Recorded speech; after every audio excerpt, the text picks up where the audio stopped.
going to have people walking in. Are we hooked in now, or oh.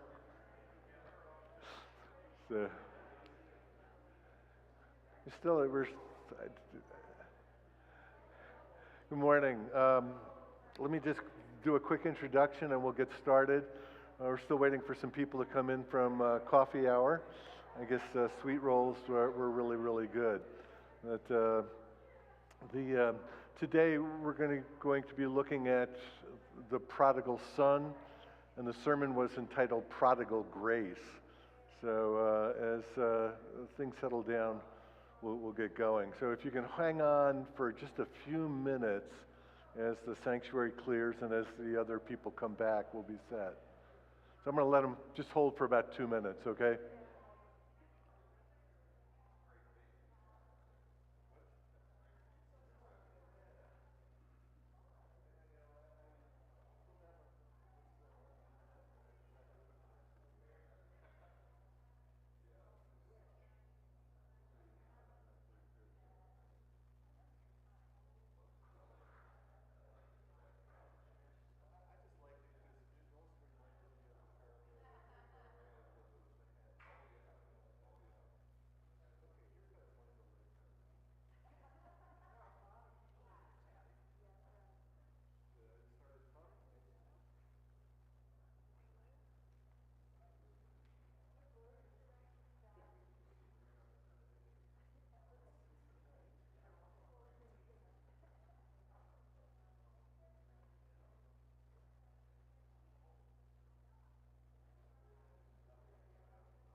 I think we're ready to go, okay?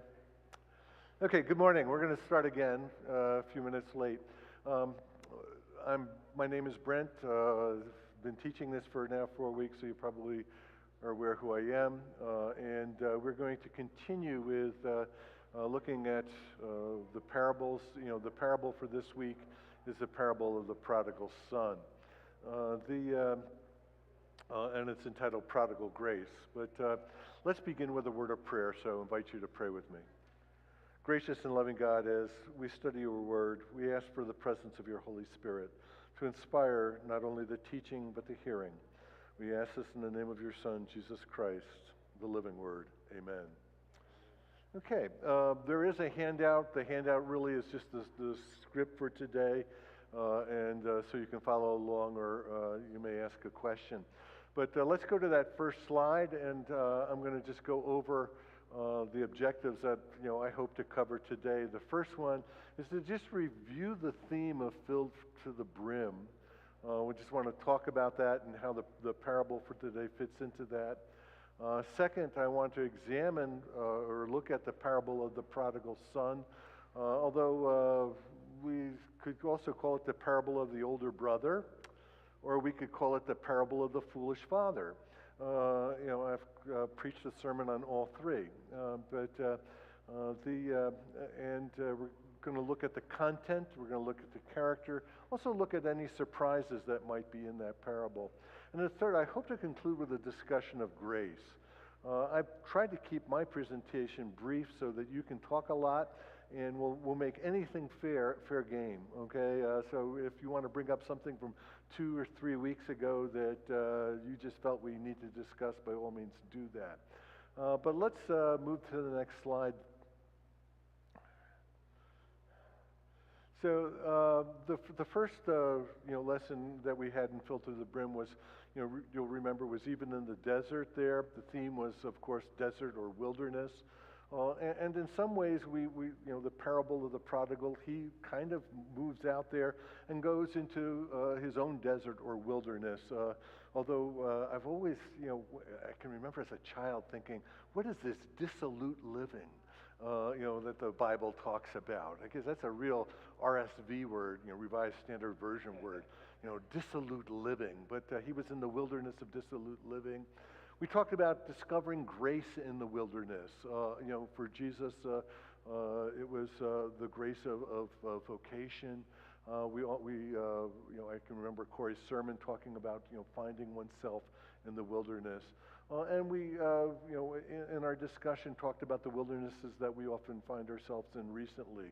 the wilderness of COVID-19, and really what it's meant. We just had an interesting discussion with Renee before the class started about what this wilderness has been like for teenagers and her children, and finding their way through it. There's also the wilderness or the desert of war, which we're dealing with now, and the refugee crisis that will come from it. Also, the impact that war now has upon not only the economy of Europe and Russia, but on our own, and we're entering that wilderness now. And then, the wilderness of division that we have experienced for the last 7 or 8 years. We are divided, in our families politically, and in many other ways. The divisions of racism that seem to continue to impact our country, the divisions of class, the divisions of education, all those divisions. But those are the deserts or the wildernesses that we are in there. And yet in those wilderness or in those deserts, we have discovered different types of grace. Anyone want to add to that? Or okay, let's move to the next slide there. And then, that was one of my favorite illustrations, was, the hen with all the chicks there. But under God's wing, you'll remember, once again, it was a parable or an illustration by Jesus. And we talked about Jesus in Jerusalem.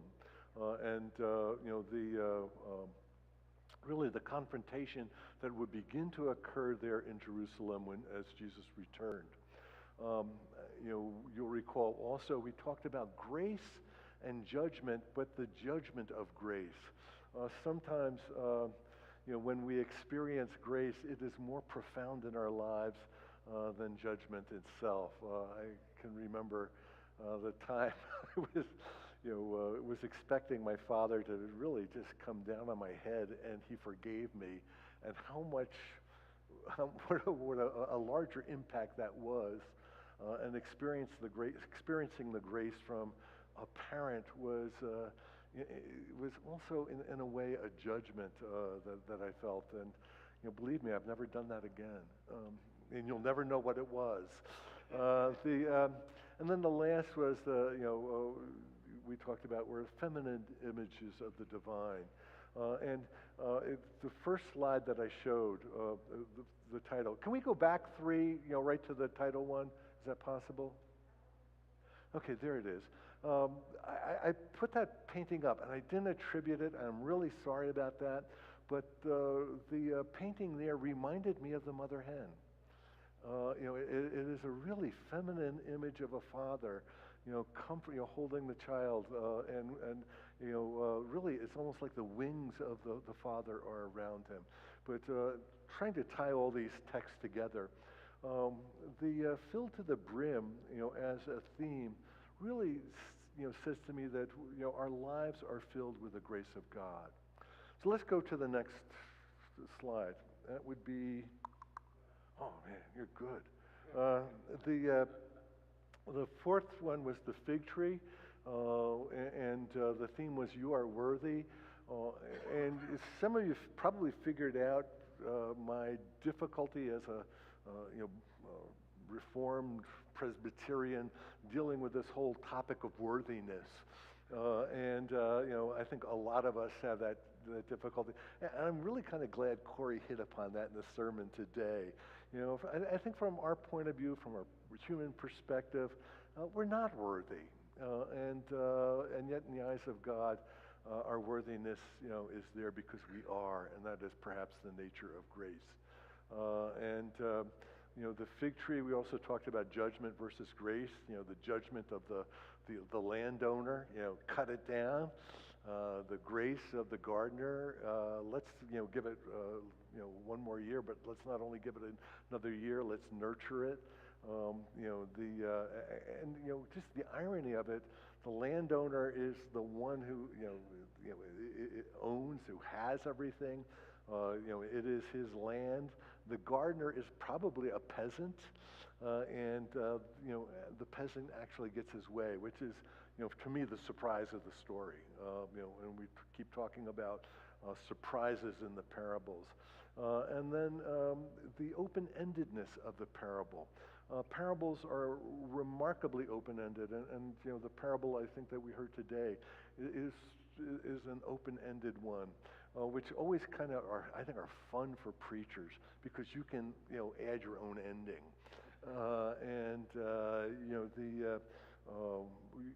you can take it where you wish, and I think it's a legitimate way to preach. But the parable, we don't know what happened to the fig tree. We just don't know. And we can say, well, it didn't produce, and so it got cut down, or it didn't produce, and they kept it another year, or it did produce, and it produced abundantly, and everybody rejoiced, and everyone was happy. We can add our own ending to it. But the nature of grace is it doesn't anticipate how it's going to end. When we experience grace or we are gracious with another person, it is with no expectation that things will get better or not. It is, and that is the nature of grace. Let's move to the next slide. The prodigal son. Okay, the context for the prodigal son is really, I think, important to keep in mind. And we get that context in those first verses that Corey read today. I didn't include it in the handout, but the context is now the tax collectors and sinners were all drawing near to him. Okay, tax collectors and sinners is a fancy way of saying the people that were undesirable. Okay, sinners, we can figure out why they were undesirable. Tax collectors, any idea why? Go for it. Yeah, they overcharged what rather than taking from collecting, taxes as they should, from the Jews, they charged more than they should and kept off some for themselves. Yep. So it was really a license to steal. Yeah. So, and I think people figured that out too. One of Jesus' disciples, of course, was a tax collector, Matthew. But they were seen as collaborators with the Romans. They were seen as thieves, with really a license to steal, and not held in very high repute, especially by the Pharisees. Okay, the Pharisees, of course, I kind of pictured up there. That's from a movie, but I thought that they looked kind of grumbly there. Scribes. Any idea who scribes are? Yes. Well, they're the temple scribes. The Sadducees, right? Yeah, they were really the ones that, scribes were writers. They were the ones that actually wrote down the laws and stuff, mostly from the Sadducees, and that group. And they scribes and the Pharisees really didn't have that much to do with each other, as we talked about previously, but they kind of came together. What is it? The enemy of my friend is my, or what was the friend of my enemy is my friend, right? Or no? Well, anyway, you know what I mean. But okay, what is that? An enemy of my enemy is my friend. Okay. So anyway, they got the Pharisees and the scribes together, and they had a common complaint. And the common complaint was, this man receives sinners. This man, of course, is Jesus, and he eats with them. To actually, have table fellowship with someone, eating, within the Middle Eastern culture was, a very intimate act. I think it still is in many ways. It's something you break bread with friends, and to eat with people that were unclean, people that were evil, sinners, really was to bring uncleanliness upon yourself. What's very interesting is that Jesus probably rigorously kept kosher because he enjoyed table fellowship with Pharisees. He ate and drank with Pharisees. So in some ways, they were, a little put off by that. Was he bringing this uncleanliness, and sinfulness into their relationship and to their tables? But anyway, so that's the context for this. Those who Jesus is associating with. And so he tells them a series of parables. Let's move to the next slide.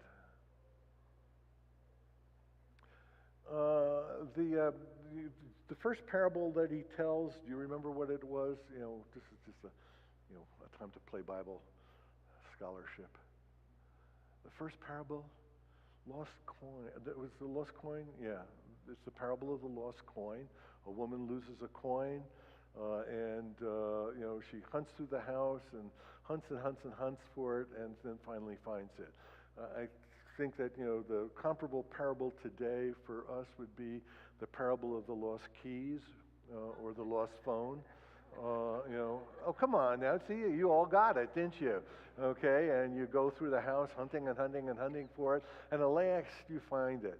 I'm still waiting for the Christmas or birthday present that you hook to the keys, and you hear that, Karen?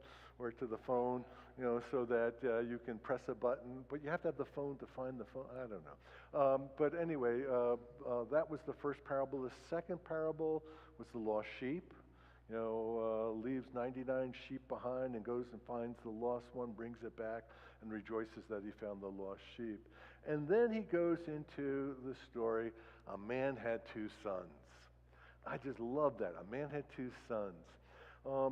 Immediately in the minds of the people that were hearing it, the Pharisees and the Sadducees, the scribes and the Pharisees, a man had two sons. They would start thinking about the two sons in the Bible.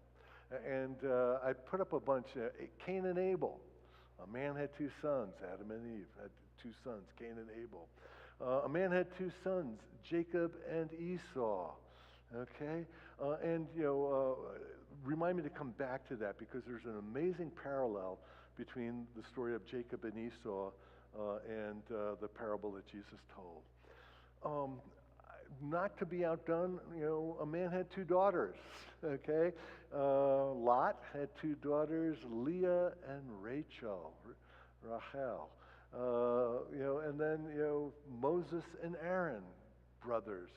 Joseph and Benjamin and 10 other brothers, okay? But, the Old Testament, is filled with stories of siblings and sibling rivalry. Are there any others that you can think of? I can think of some New Testament ones too. Andrew and Peter, Simon, John and James, okay. Mary and Martha, okay. So, and those parallels, keep running through, and they're filled with kind of a sibling rivalry that is there. How many people here have a sibling? Okay, we did not give our daughter the blessing of that, so she did not know the joy of that. But do sibling rivalries exist in your family? Okay, my older brother and I had this amazing sibling rivalry, that lasted for 40 years. In fact, I could tell you the story. He had a red bathing suit. Okay, we had a summer home in Western New York, where we spent our summers on the lake, and I think he was 12 or 13, 14 maybe, and I was about 9 or 10, and he had this brand new red bathing suit, and we would hang him out in the line to let him dry, and I was walking by and I saw it hanging on the line. I said, that is really a nice red bathing suit. So I took it, went to my bedroom, put it on, and walked into the living or the room where my father and my brother were talking, and he sees me in this red bathing suit, and he's literally going to kill me. And so I go running out as fast as I could into the lake, okay, and there I kind of make faces at him, and he's throwing stones at me. The story became legendary in our family. My father would kept saying, and Brent's legs were going like pistons, as he got out to the lake and stuff like that. And it just became a legendary story that began to tell the story of how I related to my older brother. And it really was kind of a tough one. Maybe I was maybe that's the story of the prodigal in relationship to the older brother. But it's very interesting how that story ends. My wife, on my 40th birthday, we were then living up in northern New York at the time. On the 40th birthday, I had a birthday party for me, and the idea was to give gag gifts, 40. So I got a cane and the things like that, and for my older brother, I got a red bathing suit. That was Grace. Okay, we had nothing in, we'd never really got along that well, or spent much time together, and we're the closest brothers since then.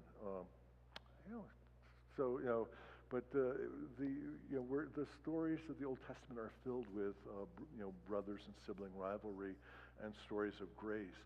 The other thing about the Old Testament, though, is really interesting, I think, is the preference that is often shown for the younger brother. Okay, and as the younger brother, I dig that.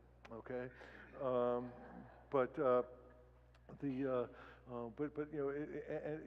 because the culture itself always favored the older brother. The older brother got the inheritance, got everything.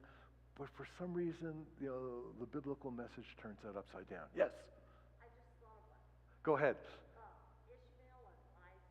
Ishmael and Isaac. Isaac and Ishmael, yes, okay. That's a good one.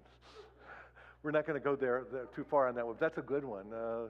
You may want to follow up on that. And then read Hawthorne's Moby Dick, okay? Isn't the opening statement in that, my name is Ishmael? Okay, yeah. That liberal arts education comes in handy every now and then. Okay. If we can move to the next one. Okay, well, talk about just the characters in this parable, and the first character that we of course know is the prodigal, and what we know about the prodigal is he asked for his inheritance. Really asked, I want what's mine. Traveled to a distant country and squandered the property in dissolute living. I just love that expression, dissolute living. In other words, he shot his wad, spent it all, and maybe had a good time doing it. And he went, and hired himself, after he lost everything, hired himself, to work, for others, and ended up feeding pigs. And then he came to himself. I like that one too. He came to himself, and then he went and set off and went to his father. I pulled most of those words from the Bible story itself, but it shows the action of the prodigal. Just for a second, let's compare that to the story of Jacob. Okay, Jacob and Esau, and how interestingly that compares. And just recently, just thought of that. Jacob, got the birthright from the older brother. Okay, so and then Jacob's mother says, you better get out of here. He's gonna kill you. So he skedaddles and he heads off to another country.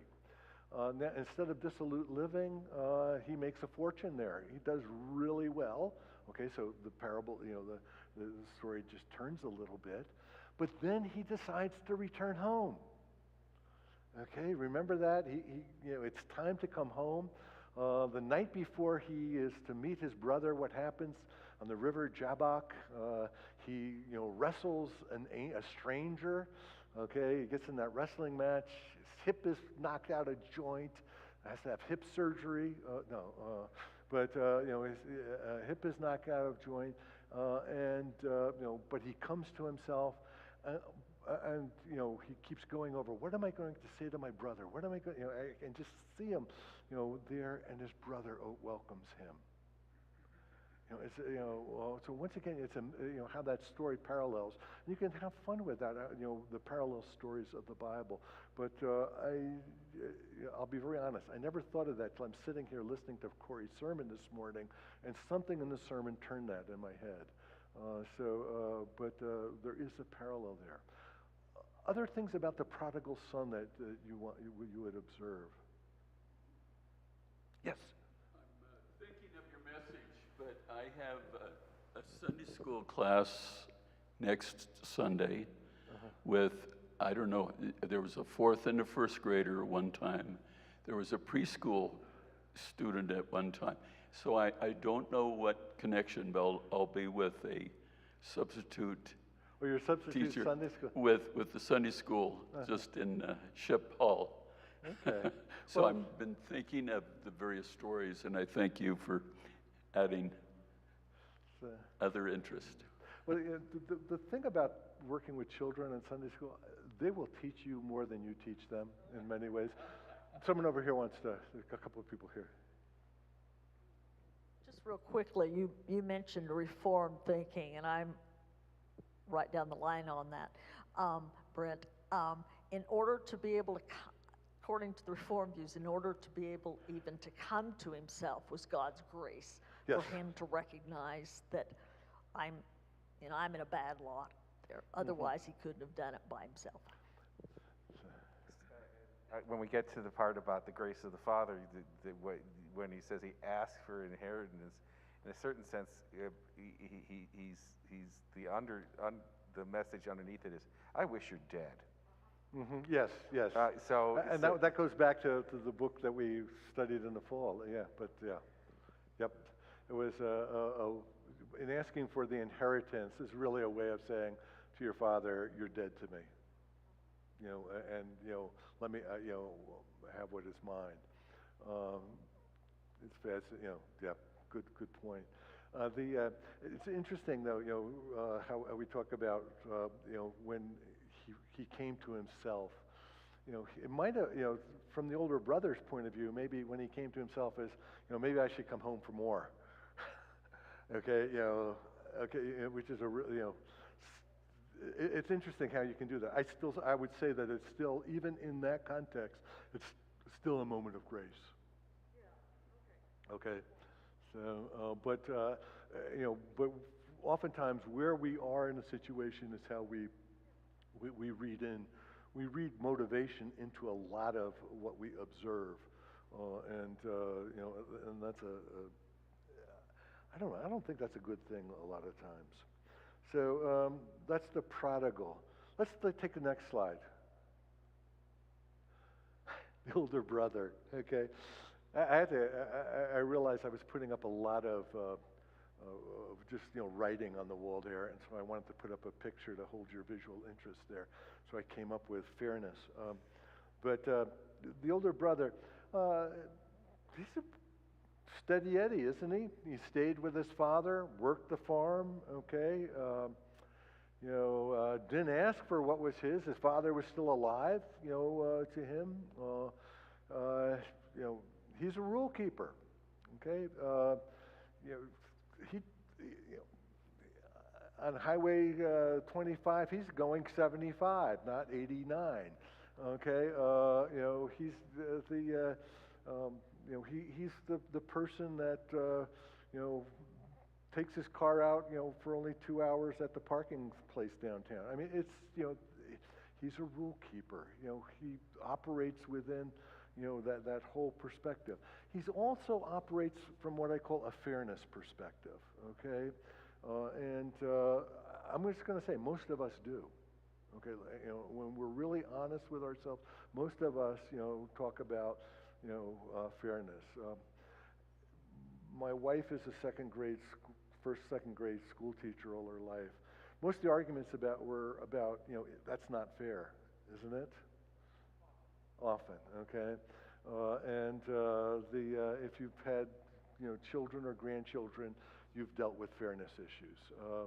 And it's usually, the older brother that complains about fairness, because that's really your practice child, right? Okay, and you're going to be really strict, and then the third or fourth one comes along and the older brother will say, "That's not fair. I had to." Okay, so you're familiar with that, but that's the way he operates in this fairness perspective. And my question is, does the brother have a legitimate gripe? I'm seeing shaking heads. Defend it. Does he have a legitimate gripe? He does? Anyone? If you were, if this was a court case and the older brother was suing the father in this case, and you were the advocate for the older brother, how would you make his case? Go ahead.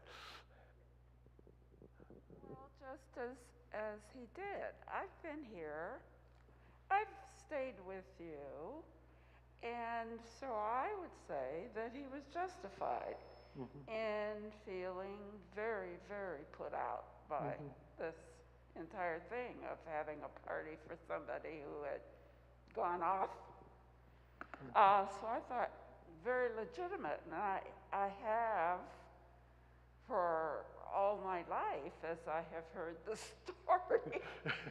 But then there is new thinking about this now, and Corey certainly brought it out this morning in his sermon.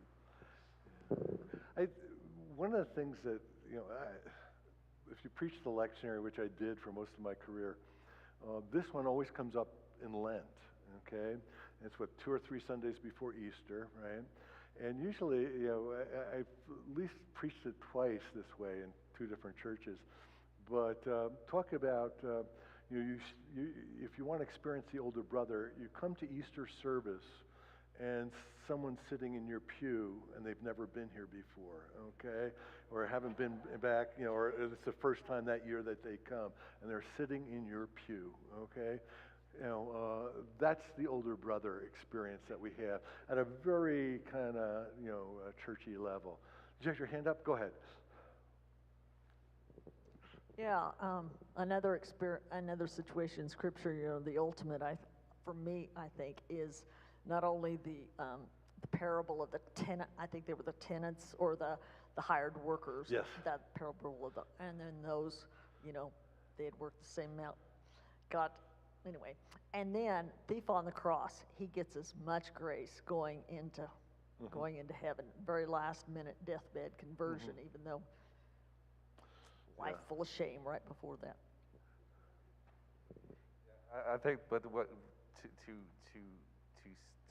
to argue for that it was fair is a telling phrase with the older brother says, "I didn't get a party with my friends." That in a certain sense that there's and so that in a certain sense the older brother represents the in-group in the society, and so it's not that it says I didn't get a party with the people that I wanted to have the party with, and so when the father has a more expansive reading of more universal of saying that one can have grace upon, and not just the in-group, but the oppressed and the people that are the other. So the older brother is complaining about not that he didn't get a party, but again whether the love of the father is restricted to a smaller group rather than a larger, more universal group. And as you were talking about that too, the party scene, is an important one with the fatted calf, because that becomes a theme that Jesus uses, to describe the kingdom, the great banquet, and he invites people out, and they don't show up, and so he says, "Well, go out in the streets," and invite. Yeah, that's neat. I know what you're talking about with your wife and her children. When my boy was young, and all of my relationships came from my child's relationships, the parents kept talking about the kids and the F word, and by that they meant fair. That's not fair. But I had a colleague, and of course you all been in the workplace and in the world, you know how the politics can go, and the administration didn't treat him fair, and he was just unhappy. He was just angry and resentful, and it was like, and he bring this up to me a lot, and finally at one point I just asked him, do you expect life to be fair? And it kind of took him back. I don't know. I think there is a need for justice and fairness, but there's also a need to, I guess, let go sometimes. And if you just hang on to that, it interferes with life. But that's not to deny the need for justice or fairness either. I don't know how to do that. So, yeah, and the part of the Bible that deals with that is the wisdom literature. Yeah. Ecclesiastes, the race is not to the fastest, nor bread to the riches to the intelligent, but time and chance happens to us all, which is a text I've never felt comfortable with, and yet it's very hard, very hard. I'm going to move us real quickly because we're running out of time again. Okay, let's go to the Father. Next slide. There we go. He gives the prodigal the inheritance. Okay, that's where I say we've got a foolish father here. Then he runs to meet him. He not only runs to meet him, but he gives him a ring. Okay, which is often dropped from the story. A cloak and sandals, okay, and you remember the picture that we had from Rembrandt. And then, there's a party for his return. I put down there, is, the father showing favoritism here? Is this enabling behavior? And can we talk about the foolish father? I mean, once again, these parables are so much fun to work with, even as a preacher. But I did one where I read a case report from a family therapist, and she talks about the family. I just put together as a sermon about the father being in his enabling behavior and his foolishness and and stuff like that, and how it worked in family dynamics. And part of that is because grace does not even factor into there a lot of times. It is, grace has a way of smashing through our very comfortable concepts of what life is and what life should be. If it's okay, I'm going to just move us quickly so we can get to some discussion. So let's go to the next one. Okay, when have you been the prodigal? Consumed resources, went on a pursuit of adventure, got involved in dissolute living, okay? I was hoping someone would kind of raise that one, but have you ever been the prodigal? Come on, we all have, okay? Are we all older brothers? That's right, we're Presbyterians, so, yeah, okay. What? Okay. Okay. So let's move to the next one then. When have you been the older brother? Steady Eddie, responsible. Okay, that's us. Yeah, it really does kind of fit. Kind of the Presbyterians. Many of us. We don't have, like within the Baptist tradition, you have that. Falling away and coming back, which is so much a part of the, of that, tradition, which, is part of my family. I grew up in I would almost call it a hyper-Calvinist home, and a Dutch home, which is, tends to be, and that really was not part of. I mean, we were just rule keepers, and had a that was just the way it was. And but we were also sneaky, and we knew how to. I mean, as kids, we knew how to circumvent the rules, and still look like perfect children. Although I think our parents knew we weren't. But others. Okay, go for it. Your talk about foolishness brings up Paul's talk about foolishness. Okay, yes. And the foolishness of the gospel. Yep. Is the Father being foolish here? Is grace foolish? Fools for Christ. It brings up, and I've been trying to think of the title of the book, but I can't remember. Erasmus. In praise of folly. In praise of folly, yeah, and the foolishness of Christ in that, and foolishness to the Greeks. Also. Yeah. I mean, it brings some of those things up, I think. Yeah. Yep. Talking about being steady Eddie and responsible and not doing those egregious sins. If you've ever heard the author with Navigators, he died recently, Jerry Bridges, he published a great book, and I've read it, called Respectable Sins that Christians do, like gossip and overeating sins. and all kinds of things like that. Yes, and it kind of reminds me of the story when was a woman came up to me after church one Sunday, and this was like my first or second year, and I was an associate pastor, and the prayer for confession, and she came up to me and she said, "Why do we do this prayer for confession?" And I said, "Well, because we sin." She said, "Well, I don't sin like this," and my response was, "Okay." And I was 26 years old. "Well, tell me how you sin, and we'll get it in next week." That kind of stopped it, and I just blurted out of my mouth. I couldn't think of that if I wanted to, but we really do sin respectably, don't we? Yeah, that's a good way of thinking about it. Let's move to the Father, okay? Have you ever experienced the welcome of the Father? And I think all of us have at some point or another. And in what circumstances are we called to be the Father? Welcoming. And I think that's a good one to think about in terms of being a collective congregation.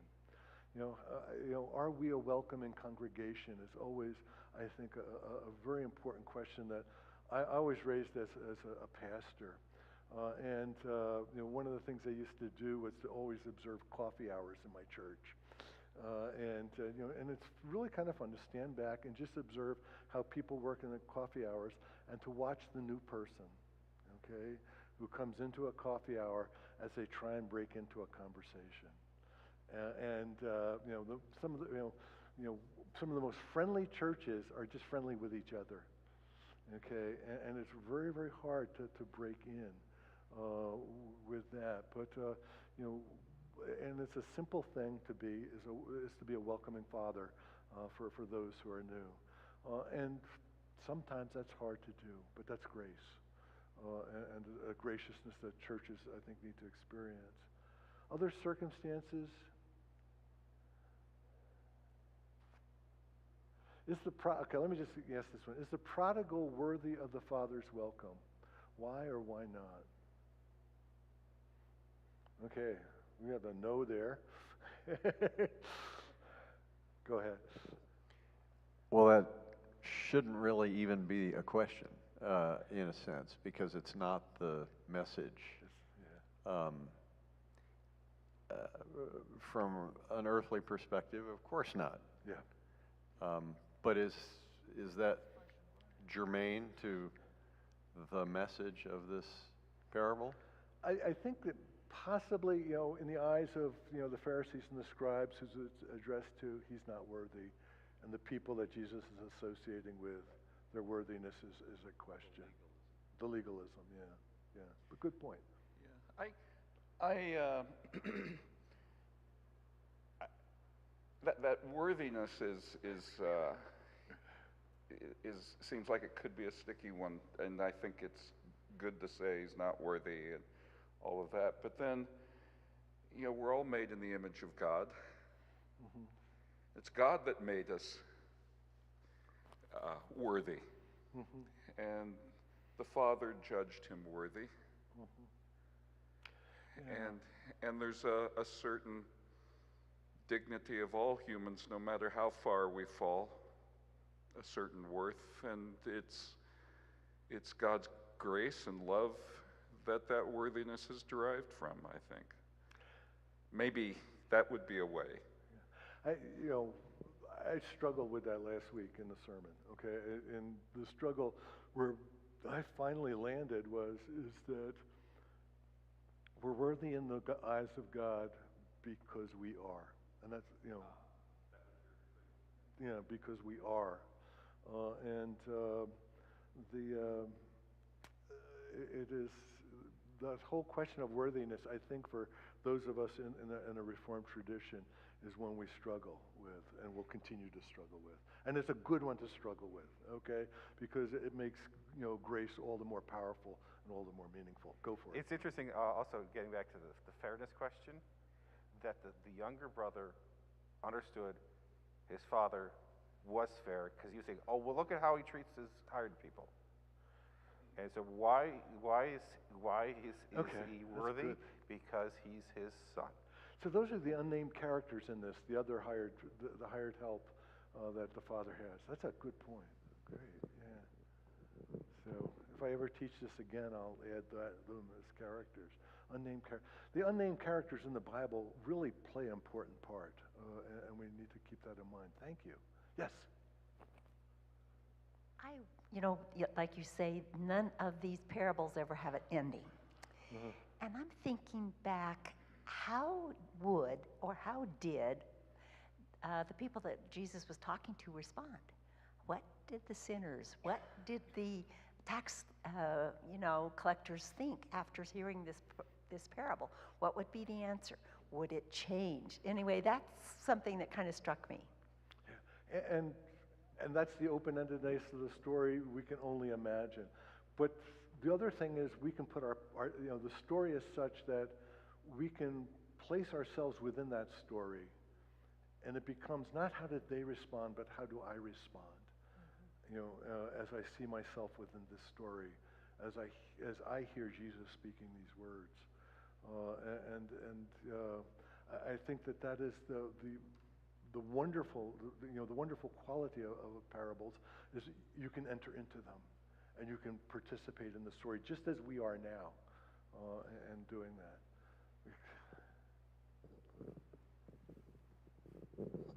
I've just got one quick caveat to my no, which is we're worthy because we're made in the image of Christ, just like Steve said, image of God, and also we're worthy because those of us who are in Christ alone, my hope is found. Not because of us earning it. Yeah, amen. So, and that was part of the sermon this morning. Let's just move a couple of slides. I'm going to just scoot through this because we're over time. Surprises, just think, is there anything surprising about the behavior of the prodigal, about the brother or the father? As you think about that, what surprises came? I think the father is quite surprising. I think that perhaps that the prodigal came to himself is surprising. The brother, maybe because we're so familiar with that older brother, we don't find anything too surprising about him. But go for it. Well, as was iterated a couple of rows back, maybe the most revealing or telling thing in the parable in terms of turning the story was the reference to a party for me and my friends. You didn't even give me a goat. And all of a sudden, he turns from a rule keeper to something much less appropriate, self-centered, in other words. I've been here doing all of this all my life so I can get the reward, is what he's saying. for me. Yep, okay, and I didn't get it. And so that was thank you. Yeah. That was a real surprise to me. And that first. goes back once again to the meal image or the banquet, the party where the guests are invited and, okay, yeah. Wow, okay. So, let's quickly move again one time. Grace, okay, the grace that's experienced, it's a gift from God. It's the foundation, of the redemption of humanity. And it's generous, it's free, totally unexpected and undeserved. So there we go. And, that's a dictionary definition, which really kind of smacks at that concept of worthiness. Okay, it's undeserved. Okay, one of the qualities includes forgiveness. It kind of makes space. It makes space for change in one's life. It restores relationships.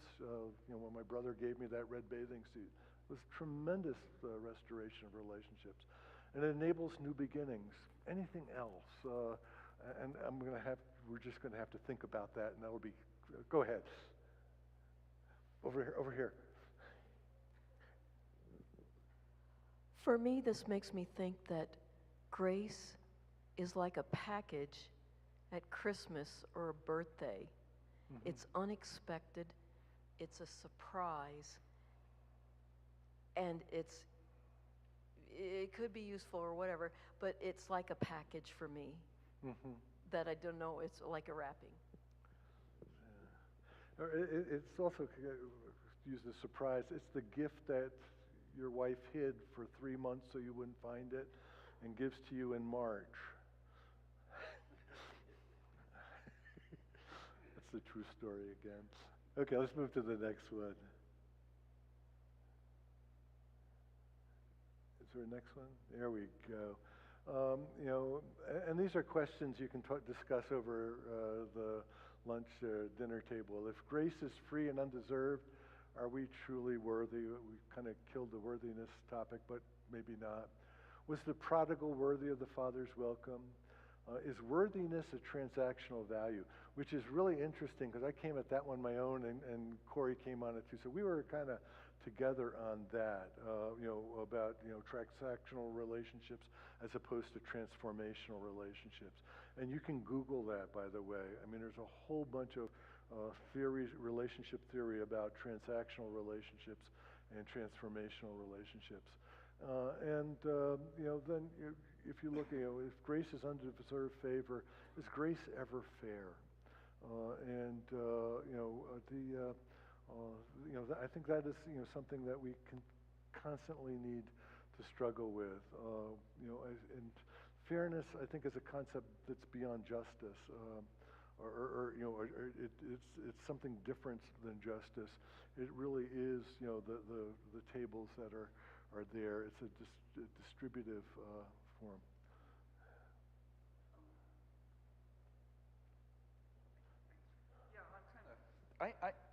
Yeah, listening to this and thinking about it, it kind of makes me struggle with that. Is grace fair? And I bring up the foolishness of grace, but yet justice also. A couple of times I've found myself teaching some of the writings and speeches of Martin Luther King, as I think we're all familiar with, particularly the one. But there are passages in King that go so far beyond what seems possible in his lack of rejection of those men that killed those little girls in the Birmingham church. Yeah. Good God. That is grace. That is not fair. Yeah. He was so open to reconnecting with those that are evil. Yeah. And once again, it's a restoration of relationships. Yeah. Okay, and I'm going to close this with an event that happened here 2 weeks ago. At the Sunday night live service, we go around and we offer, things to pray for intercession and, and grace. And someone said, we need to pray for Putin. And the individual was absolutely right. And part of that whole, within me is just, this is an evil individual, and who has brought horrible evil upon other people, and if anyone is an enemy to humankind, it is in this individual, and yet grace is extended to him, which is a really tough one. Okay, it's a really tough one, but who said this is easy?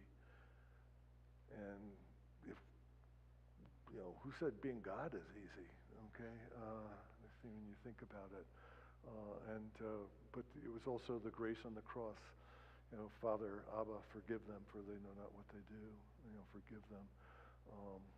And once again, Christ died for those who killed him and wrought evil upon him. So probably a good place to stop.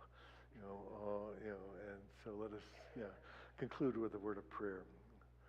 Loving and gracious God, sometimes we understand love and sometimes we don't. Sometimes we think we understand grace, and sometimes we don't, and it baffles us. And that's why we are who we are. And we live by your love and we live by your grace. And so we ask for that now as we enter into this week. May our lives reflect the love that we know from you. And may we work to embody the graciousness of the Father toward the Son, toward both sons. We ask this in the name of your Son, Jesus Christ. Amen.